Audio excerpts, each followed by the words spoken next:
Hello everyone. स्वागत है आप सबका learning with Gautam YouTube channel में।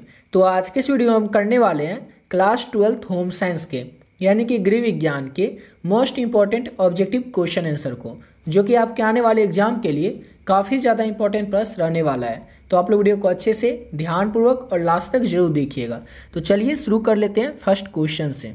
और पहला क्वेश्चन है हमारा, परिवार में प्रति माह अर्जित होने वाली आय यानी कि आमदनी को क्या कहते हैं? तो उसे हम कहते हैं पारिवारिक आय। ऑप्शन नंबर सी हो जाएगा। और ये सेम क्वेश्चन आपसे लघु उत्तरीय में भी पूछा जा सकता है कि पारिवारिक आय क्या होती है। तो आपको सिंपल एक लाइन में याद रखना है कि एक माह के भीतर या फिर एक निश्चित अवधि के दौरान आपके पूरे परिवार में जो भी आमदनी होगी वो किसी भी माध्यम से हो सकती है। जैसे कि आपके पिताजी कोई काम करते हैं, आपके दादाजी कोई काम करते हैं, आपके चाचा जी कोई काम करते हैं, आपकी मम्मी कोई काम करती है, यानी कि आपके पूरे परिवार में जो भी लोग हैं उनकी जो भी राशि अर्जित होती है एक माह के भीतर या किसी भी एक निश्चित अवधि के दौरान, वही होती है पारिवारिक आय। यानी कि सभी लोगों को मिलाकर जो भी आमदनी एक महीने के भीतर की जाएगी वही होती है पारिवारिक आय। तो इस तरह से आप लोग इसका आंसर लघु उत्तरीय में लिख दीजिएगा, समझ गए। और ये बहुत ज़्यादा इंपॉर्टेंट क्वेश्चन है, लघु उत्तरीय में भी आपसे पूछा ही जाएगा, तो याद रखिएगा। अगला क्वेश्चन है हमारा, सबसे कठिन डैश धब्बों को छुड़ाने हैं, यानी कि सबसे कठिन सबसे मुश्किल किस तरह के धब्बों को छुड़ाना होता है? तो अज्ञात धब्बों का ऑप्शन दिया ही नहीं है। जिस धब्बे के बारे में पता ही नहीं होगा किस चीज़ का ये धब्बा लगा है, उन धब्बों को छुड़ाना सबसे कठिन होता है, सबसे मुश्किल होता है। ऑप्शन नंबर सी हो जाएगा। अगला क्वेश्चन है, आहारीय पदार्थ मिलावट का पता लगाने का तरीका है। आहारीय यानी कि जो भोजन होता है, भोजन में जो भोजन खाद्य पदार्थ होता है, भोज्य पदार्थ होता है, उसमें जो मिलावट किया जाता है उसका पता लगाने का तरीका क्या होता है? उसका पता लगाने का तरीका पहला होता है दृश्य परीक्षण, यानी देख करके हम पता लगा सकते हैं। रासायनिक परीक्षण यानी कि कुछ रासायनिक केमिकल होगा उसका यूज करेंगे जिससे कि हम पता लगा लेंगे कि जो भोज्य पदार्थ है, खाद्य पदार्थ है, इसमें मिलावट किया गया है या फिर नहीं। या फिर भौतिक परीक्षण, इन सभी तरीका से हम आहारीय पदार्थ में मिलावट है कि नहीं इसका पता लगा सकते हैं। इसलिए ऑप्शन नंबर इसका डी हो जाएगा, उपयुक्त सभी। अगला क्वेश्चन है, जैम जेली बनाने में आहार संरक्षण की किस विधि का प्रयोग होता है? तो जैम जेली बनाने में आहार संरक्षण के रासायनिक पदार्थों का प्रयोग किया जाता है। याद रखिएगा, जैम जेली को बनाने में आहार संरक्षण के रासायनिक पदार्थ विधि का प्रयोग किया जाता है। ऑप्शन नंबर डी हो जाएगा। अगला क्वेश्चन है, इनमें से कौन बिहार का सुई शिल्प है? चार ऑप्शन में से आपको बताना बिहार का सुई शिल्प क्या है। तो ऑप्शन नंबर ए हो जाएगा सुजनी। सुजनी क्या है? तो बिहार का सुई शिल्प है। आपसे ये सेम क्वेश्चन पूछा जा सकता है कि सुजनी क्या है? बिहार का सुई शिल्प है, यानी कि ऑप्शन में रहेगा सुजनी किस राज्य का शिल्प है? तो याद रखिएगा बिहार का, उत्तर प्रदेश का, राजस्थान का। तो इस तरह से याद रखिएगा बिहार का। इंपॉर्टेंट क्वेश्चन है, आपसे एग्जाम में पूछा जा सकता है। अगला क्वेश्चन है, स्टार्च युक्त कपड़े संग्रह करने पर लग जाती है। तो स्टार्च युक्त कपड़े संग्रह करने पर क्या लग जाता है? तो सिल्वर फिश लग जाता है। क्या लग जाता है? सिल्वर फिश लग जाता है स्टार्च युक्त कपड़े संग्रह करने पर, पहनने पर। अगला क्वेश्चन है, वस्त्रों पर धब्बे छुड़ाने की विधि कौन सी नहीं है? इन्हें की है कौन सी विधि नहीं है? चार ऑप्शन में सबको बताना है।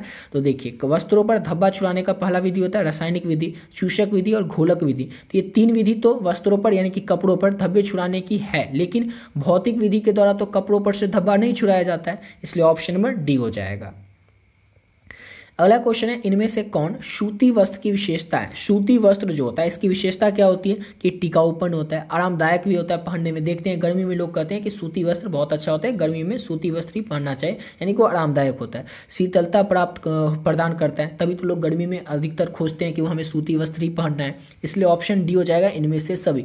सूती वस्त्र की क्या क्या विशेषता है? तो ये सभी जो है सूती वस्त्र की विशेषता है। ये सेम क्वेश्चन आपसे लघु उत्तरीय में भी पूछा जा सकता है कि सूती वस्त्र के चार विशेषता लिखिए या फिर दो विशेषता लिखिए। सिंपल सा ही लिख दीजिएगा। सूती वस्त्र का पहला विशेषता कि बहुत ज़्यादा आरामदायक होता है, दूसरा विशेषता ये शीतलता प्रदान करता है, टिकाऊ बहुत ज़्यादा है। हो गया, यही होता है तीन चार विशेषता। इसको बस अच्छे से याद रखिएगा, ये आपसे लघु उत्तरीय में भी पूछा जा सकता है 2 नंबर में। अगला क्वेश्चन है, कृषि में यानी कि खेती में कीटाणुनाशकों, रसायनों तथा उर्वरकों की अधिक प्रयोग से किस प्रकार का प्रदूषण होता है? तो खेती में जो कीटाणुनाशक यानी कि जो जर्म्स मारने वाले जो कीटाणु होते हैं, जो छोटे छोटे कीटाणु होते हैं, जीवाणु होते हैं, उसको मारने के लिए जो हम रासायनिक का उपयोग करते हैं या फिर कुछ खाद का उपयोग करते हैं जिसको कि उर्वरक बोलते हैं, इसका अगर हम अधिक प्रयोग करेंगे, अधिक उपयोग करेंगे तो इससे किस प्रकार का प्रदूषण होगा? तो सिंपल सा क्वेश्चन है, मिट्टी प्रदूषण होगा। अब देखिए, होम साइंस में क्या होता है कि कुछ इस तरह के क्वेश्चन होते हैं जिसका आंसर अगर हम पहले से कभी नहीं भी पढ़े होंगे ना, बस उसका आंसर पढ़ेंगे, थोड़ा सा लॉजिक लगाएंगे तो पता चल जाएगा। जैसे इस क्वेश्चन का आंसर जो भी बच्चा आज तक कभी भी ये क्वेश्चन नहीं पढ़ा हुआ वो थोड़ा सा पढ़ेगा क्वेश्चन, अपने आप उसको पता चल जाएगा कि मिट्टी प्रदूषण ही नहीं होगा अगर हम जमीन पर बहुत ज़्यादा खाद का यूज करेंगे या रसायन का उपयोग करेंगे या कीटनाशक दवाई होगा उसका उपयोग करेंगे। कहाँ पर उपयोग करेंगे? मिट्टी में करेंगे, तो मिट्टी प्रदूषण ही नहीं होगा। ऑप्शन नंबर इसका ए हो जाएगा। अगला क्वेश्चन है भोजन विषाक्त होने का कारण क्या है? भोजन के विषैला होने का, विषाक्त होने का कारण क्या होता है? तो कम पका हुआ होना। भोजन अगर कम पका है तो वो विषाक्त हो सकता है। संक्रमित रसोई अगर होगा, रसोई में ही संक्रमण होगा, उससे भी भोजन विषैला हो सकता है। पके भोज पदार्थ को लंबी अवधि तक रखना है। जो भोजन होगा उसको हम बासी करके खाएंगे या फिर 1-2 दिन तक रखेंगे, लंबी अवधि तक रखेंगे, इस सब से क्या होता है? भोजन विषैला हो जाता है। ऑप्शन नंबर डी हो जाएगा इनमें से सभी। अगला क्वेश्चन है मानव शरीर में शक्ति प्रदान करता है। 4 ऑप्शन में से आपको बताना है कि मानव शरीर में शक्ति कौन प्रदान करता है? तो वसा जो होता है शक्ति प्रदान करता है मानव शरीर में। ऑप्शन नंबर सी हो जाएगा। अगला क्वेश्चन है कला के सिद्धांत हैं। 4 ऑप्शन में से आपको बताना है कला के सिद्धांत क्या है? तो लय, अनुपात और संतुलन, ये सभी जो है कला सिद्धांत के अंतर्गत आता है। ऑप्शन नंबर डी हो जाएगा इनमें से सभी। अगला क्वेश्चन है गर्भावस्था में रक्त में किस तत्व की कमी हो जाती है? तो गर्भावस्था के दौरान रक्त में जो है कैल्शियम की कमी हो जाती है। ऑप्शन नंबर बी हो जाएगा। कैल्शियम की कमी हो जाती है गर्भावस्था के दौरान रक्त में, यानी कि खून में। आपसे एग्जाम में पूछा जा सकता है कि कैल्शियम के मुख्य स्रोत क्या होते हैं? तो याद रखिएगा दूध या फिर दूध से बने हुए जो भी पदार्थ हैं वो कैल्शियम के मुख्य स्रोत हैं। ये क्वेश्चन बहुत ज़्यादा इंपॉर्टेंट है, पूछेगा ही ये कैल्शियम के मुख्य स्रोत। तो याद रखिएगा दूध या फिर दूध से बने हुए कोई भी पदार्थ। ऑप्शन में ये भी रह सकता है कि पनीर, तो याद रखिएगा टिक लगा सकते हैं आप लोग पनीर में भी, क्योंकि वो दूध से बना हुआ है। दूध से बने हुए जो भी पदार्थ है या फिर दूध जो है ये कैल्शियम का मुख्य स्रोत होता है। अगला क्वेश्चन है हमारा इनमें से कौन पारिवारिक बजट नहीं है? पारिवारिक बजट कौन नहीं है? तो देखते ही पता चल गया घाटे का बजट, ये पारिवारिक बजट के अंतर्गत आएगा ही नहीं, इसलिए ऑप्शन नंबर बी हो जाएगा। ठीक है, चलिए अगला क्वेश्चन करते हैं। और अगला क्वेश्चन करने से पहले आपको बताना चाहेंगे अगर अभी तक आप लोग होम साइंस के जो इंपॉर्टेंट गेस क्वेश्चन का PDF है ये नहीं लिए तो किस तरह से आप लोग इस PDF को ले सकते हैं और इस PDF में आपको क्या क्या मिलेगा। ऑलरेडी बहुत सारे बच्चे इस PDF को पहले से ले चुके हैं। जो भी बच्चे पहले से इस PDF को ले चुके हैं वीडियो को थोड़ा स्किप करके अगले क्वेश्चन से आप लोग देख लीजिएगा। जो भी बच्चे अभी तक बचे हुए हैं इस PDF को नहीं लिए उनको बता दें कि इसमें आपको क्या क्या मिलेगा और किस तरह से आप लोग इस PDF को ले सकते हैं।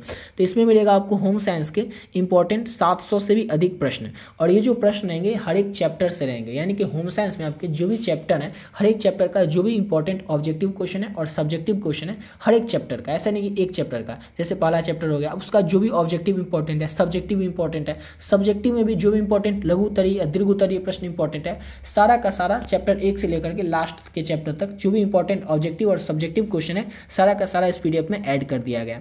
और इसके साथ साथ आपको मिलेगा पिछले 11 साल में जो भी प्रश्न आपके एग्जाम में पूछे जा चुके हैं सारा का सारा ऑब्जेक्टिव क्वेश्चन आपको एक ही PDF में आंसर के साथ मिल जाएगा। और इतना सब कुछ जो आपको मिल रहा है ये केवल और केवल आपको 20 रुपीज़ में मिल रहा है, 20 रुपये में मिल रहा है। 20 रुपये इसका प्राइस इसीलिए रखें इतना कम ताकि हर एक बच्चा इसको ले सकेगा, अफोर्ड कर सकेगा और अपने आने वाले एग्जाम की तैयारी बहुत ही कम समय में और बेहतर ढंग से कर पाएगा।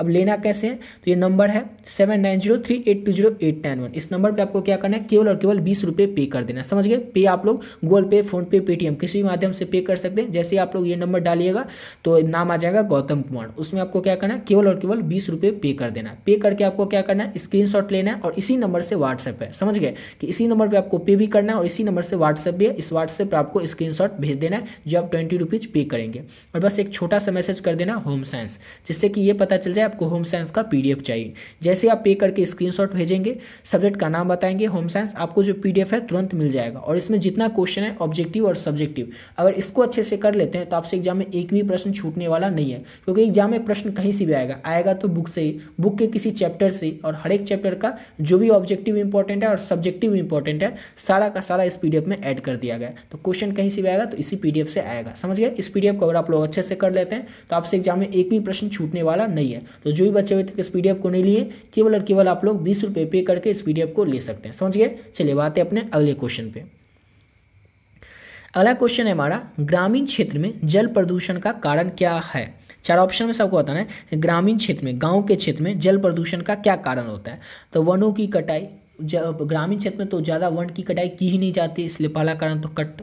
औद्योगिक कपड़ों को नदी में बहाना, अब कोई गांव में फैक्ट्री होता ही नहीं है तो औद्योगिक कपड़ा जो होगा यानी कि इंडस्ट्रियल जो वस्त्र होगा, कपड़ा होगा, उस क्लॉथ होगा, उसको हम कैसे नदी में बहाएंगे, इसलिए ये भी कारण गलत हो गया। कीटनाशक का प्रयोग करना, तो कीटनाशक का प्रयोग नदी में थोड़ी कोई करने जाता है या पोखर में थोड़ी कोई करने जाता है, वो तो मिट्टी में करते हैं, खेत में करते हैं, तो ये भी प्रयोग नहीं होगा। ऑप्शन नंबर इसका सी भी नहीं होगा, इसलिए ऑप्शन हो जाए इसका डी, इनमें से कोई नहीं। ग्रामीण क्षेत्र में जल प्रदूषण का कारण कौन है, तो इनमें से कोई नहीं होगा, ऑप्शन नंबर डी हो जाएगा। अगला क्वेश्चन है, इनमें से कौन पुरुष प्रजनन तंत्र का भाग नहीं है। चार ऑप्शन में सबको बताना है, पुरुष प्रजनन तंत्र का भाग कौन नहीं है, तो अंडाशय हो जाएगा, ऑप्शन नंबर डी हो जाएगा, ये पुरुष प्रजनन तंत्र का भाग नहीं है। अगला क्वेश्चन है, आहार आयोजन का महत्व है, तो आहार आयोजन का जो महत्व है किसके लिए, तो परिवार के लिए। परिवार के लिए आहार आयोजन का महत्व है और इम्पोर्टेंट है, ऑप्शन नंबर इसका ए हो जाएगा। आहार आयोजन का महत्व इंपॉर्टेंट किसके लिए, तो परिवार के लिए। अगला क्वेश्चन है, गर्भ अवस्था की अवधि कितने दिनों की होती है, तो गर्भ अवस्था की जो अवधि है ये 280 यानी कि 280 दिन की होती है, ऑप्शन नंबर ए हो जाएगा। अगला क्वेश्चन है, पारिवारिक साधन है, तो पारिवारिक साधन क्या है, तो भोजन का सुनते हैं ना, कपड़ा, भोजन यानी कि भोजन, वस्त्र और मकान, ये हमारे पारिवारिक साधन होते हैं, इसलिए ऑप्शन में इसका ए हो जाएगा। भोजन, वस्त्र और मकान क्या है, तो पारिवारिक साधन के अंतर्गत आते हैं।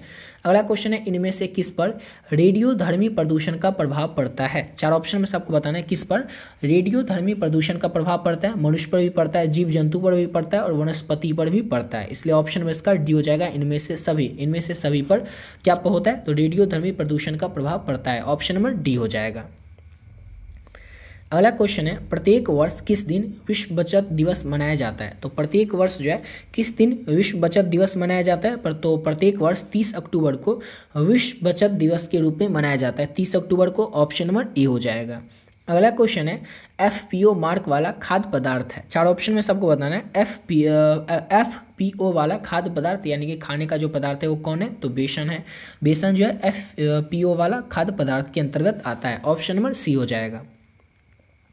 अगला क्वेश्चन है, शीघ्र नष्ट होने वाले खाद्य पदार्थ कौन से हैं, तो सबसे पहले आप देखिए इस क्वेश्चन को जैसे ही पढ़िएगा आपको कभी भी अगर इसका आंसर नहीं पता होगा ना, पढ़े होंगे ना, फिर भी आपको पता चल जाएगा कि क्या होता है, तो दूध होता है। दूध क्या होता है, तो जल्दी नष्ट हो जाता है, खराब हो जाता है, इसलिए ऑप्शन क्या होगा, तो ये हो जाएगा। दूध क्या है, तो शीघ्र नष्ट होने वाला खाद्य पदार्थ के अंतर्गत आता है।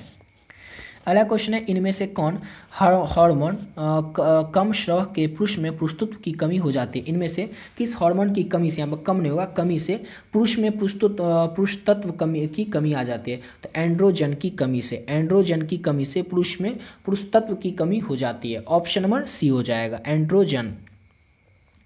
अगला क्वेश्चन है, इनमें से कौन प्राकृतिक तंतु है। चार ऑप्शन में सबको बताना है, प्राकृतिक तंतु क्या होता है, तो सूती होता है या फिर जो रेशम होता है, तो ये सब क्या होता है, नेचुरल फाइबर होता है। प्राकृतिक तंतु होता है जो कि हमें प्राकृतिक रूप से प्राप्त होता है, तो ये क्या हो गया, ऑप्शन में इसका ए हो जाएगा। क्वेश्चन यही था कि प्राकृतिक तंतु कौन है इस चार में से, तो आपको याद रखना है सूती।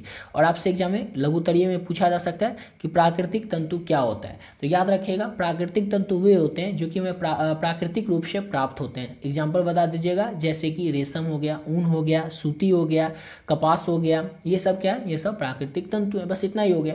और आपसे पूछा जा सकता है कि मानव निर्मित तंतु कौन सा है, तो जो मानव के द्वारा बनाया जाता है, जैसे कि पॉलिस्टर हो गया, रेयान हो गया, नायलॉन हो गया, तो ये सब क्या है, तो मानव निर्मित तंतु है। और प्राकृतिक तंतु बता ही दिए, समझ गए, तो इस तरह से आप लोग याद रखिएगा, आपसे एग्जाम में ये पूछा जा सकता है। और 5 नंबर में भी कभी कभी पूछ लेता है कि प्राकृतिक तंतु और मानव निर्मित तंतु क्या क्या है, दोनों में अंतर बताइए, बस आप लोग बता दीजिएगा इस तरह से, समझ गए ना, तो इसको अच्छे से याद रखना है।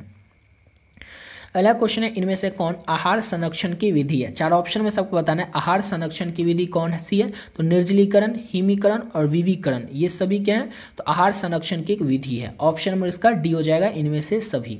अगला क्वेश्चन है, स्वच्छ भारत अभियान भारत सरकार के द्वारा किस तिथि को आरंभ किया गया था, शुरू किया गया था, तो 2 अक्टूबर 2014 को शुरू किया गया था भारत में स्वच्छ भारत अभियान, किसके द्वारा, तो भारत के प्रधानमंत्री के द्वारा, ऑप्शन नंबर बी हो जाएगा। अगला क्वेश्चन है, निम्नलिखित में से कौन सा मिश्रित वस्त्र है। मिश्रित वस्त्र यानी कि कपड़ा कौन सा है, तो कॉट उल, टेरी सिल्क, टेरी कॉट, ये सभी क्या है, तो मिश्रित वस्त्र के अंतर्गत, मिश्रित कपड़ा के अंतर्गत आते हैं, ऑप्शन नंबर डी हो जाएगा, इनमें से सभी। अगला क्वेश्चन है, निम्न में से यानी कि 4 ऑप्शन में से कौन गर्भावस्था परीक्षण है, तो गर्भावस्था परीक्षण क्या हो जाएगा, तो इसका ये मूत्र जांच हो जाएगा, रक्त जांच हो जाएगा और वजन जांच हो जाएगा, इसलिए ऑप्शन डी हो जाएगा। इनमें से सभी जो है ये गर्भावस्था के दौरान परीक्षण किया जाता है, जांच किया जाता है इन सभी चीज़ों का। अगला क्वेश्चन है हमारा, निम्न में से यानी कि 4 ऑप्शन में से कौन विनियोग की विधि है? विनियोग की विधि कौन सी है? तो बैंक, पोस्ट ऑफिस और जीवन बीमा, ये तीनों क्या है? तो विनियोग की ही विधि है। ऑप्शन नंबर डी हो जाएगा इनमें से सभी। ये सभी क्या है? तो विनियोग की विधि है।